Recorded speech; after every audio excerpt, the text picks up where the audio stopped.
Hey, my friend, welcome to Daily Faith. My name is Philip Cameron, and I am sure glad you have dropped by. This is just a pre-warm-up show, part of the show, and we've got a great guest with us today. He is one of my favorite people in the world, never mind ministry, and Buddy Meloy. I've known him, we've been friends for decades. I knew him when he was a young loon, as they say in Scotland, a young boy, and he has grown into an amazing man of God, a tremendous pastor. I call him a prophetic pastor because every year he speaks to his church prophetically and brings out from the Word of God what God's showing him regarding what's going to happen in this preceding year. And we are going to see some tremendous things, some crazy things. And you're going to hear about it today. So I urge you, if you love your pastor, I keep telling you this, if you love your pastor, give him a call right now and say, listen, check into dailyfaith.tv, wherever they are. If they're driving the car, dailyfaith.tv, they can get right hooked up to us live where we are right this minute. If you can help us by hitting the share button, we've been hearing over this last while about how they can restrict. I didn't know this, but when you have a certain kind of program or whatever, broadcast or podcast on social media sites, they give you a code. So when the computers see this code come in, they determine how many people see what you do. So they can sell you razors and they can sell you whatever else you want. And that's a broadcast.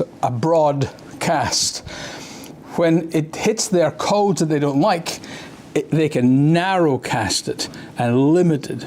And today, as you saw, President Trump has been reinstated on Facebook. And I honestly didn't think I'd ever see that. And there's I don't know about you, and maybe Pastor Buddy's got something to say about this, but I think there's a turnaround. I believe there's a reaction to all of this woke nonsense that's going on. You're watching it up in, I think it was Iowa today, or yesterday, they passed a law allowing parents to take their kids to the school of their choice. The government is going to take the $7,500 that they blow and waste on nonsense and give it to a mom and dad and say, put that towards the education your kids want.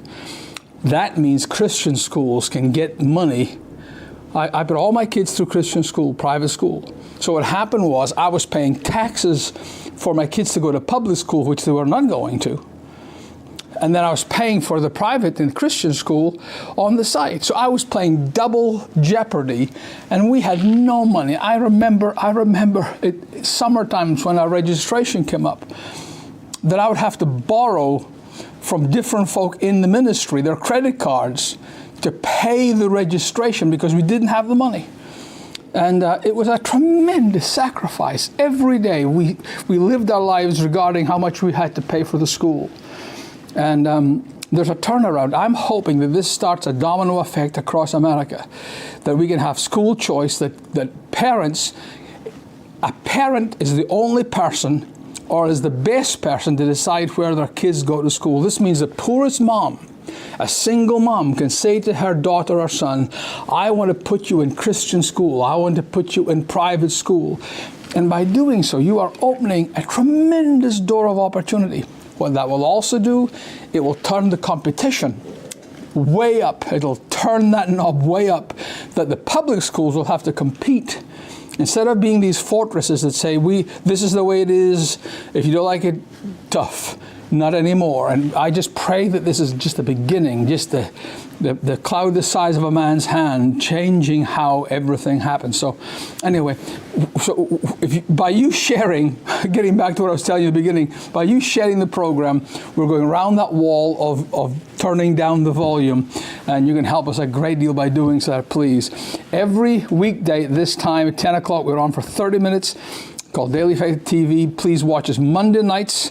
We are on CTN, which is a great network founded by my dear friend Bob DeAndre, who's now in heaven. I can hardly believe it.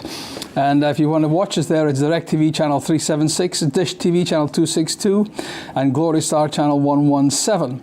You can also catch us on TCT. This weekend, we're going to the funeral of our dear friend and mentor, Garth Kuntz died this last week. I went down to see him last week. I flew down and spent the day with him in his hospital room. not realizing that that was the last time I'd see him alive until we see him again. And so watch us on TCT, wherever you are, it's on different times. Integrity is a new network started by Dale Hill. He began the original PTL network, and also most recently the Victory Network of Kenneth Copeland. This man's a genius, and he started his own network called Integrity. You need to watch Integrity if you can find it. And so Journey, which was a new network, a renamed network. Journey used to be called Destiny. And our dear friend JT Goyton is there also. So we are just amazed at what God is doing. We are thrilled when you respond to us, when you write us, call us, let us know, email us. Thank you so much for being part of our ministry. You are part of an ongoing miracle. We've got some great stuff to share about Ukraine today. I'm just delighted you're with you. Welcome to Daily Faith.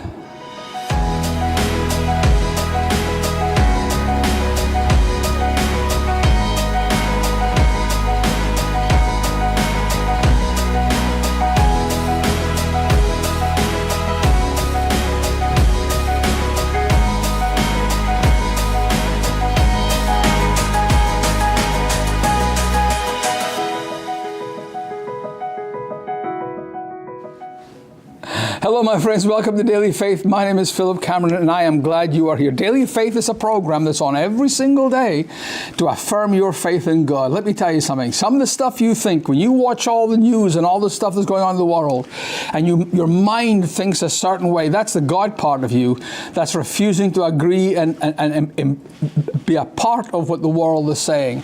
And we want to let you know that we believe in this ministry that abortion is wrong. And we believe that there's a marriage between a man and a woman. We believe all of the things that are fundamental Christian beliefs. And we are just so glad that you are part with us. We bring to you some of the greatest men and women in the country that are on the cutting edge of what God is speaking to the church. And today is no different. Buddy Meloy, who is a dear friend of mine for decades, pastors an amazing church. If ever you are going to Florida and you go down through, down the 75, Interstate 75, you are within a mile of his church in Lake City. And if ever you want to spend a blessed Sunday morning, you go and be with my friend. Go up after church and say, "Hey, Pastor Buddy, I saw you on Daily Faith, and I promise you that you'll feel like you're at home. I promise you." These are the most loving people you've ever met. I've been in churches for 53 years, traveling across America.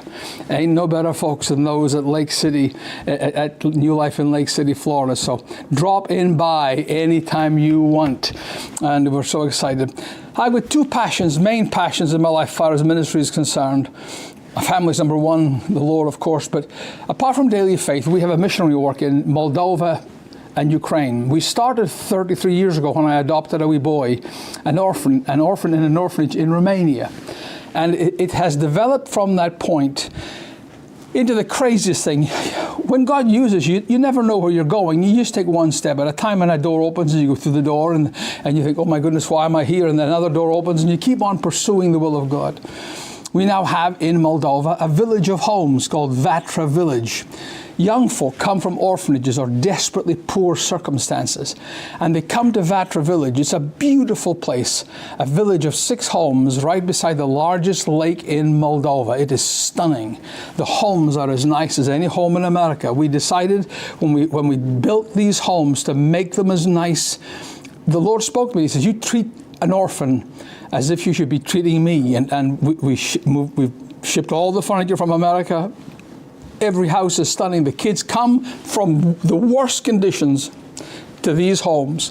We put them back in school and tell them that if you're born, God has a plan. And we are turning orphans into sons and daughters, and sons and daughters into missionaries.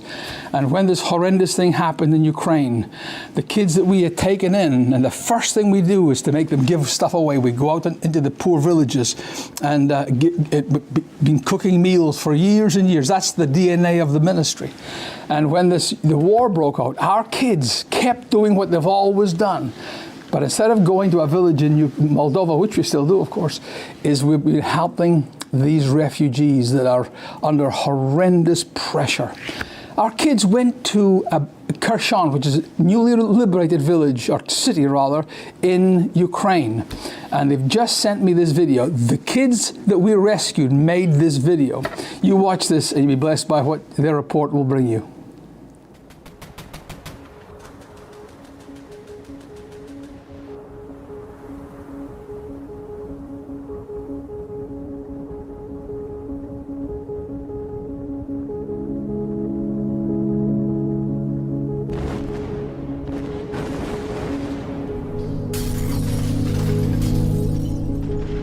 A year ago, their world was a happy place. They had jobs, their kids were in school, the corner shop sold bread and cheese and everything else. Their world was just like yours. Until, through the mist and snow, monsters came. The trucks rattled on the ice-packed fields. The guns pointed towards the world they lived in.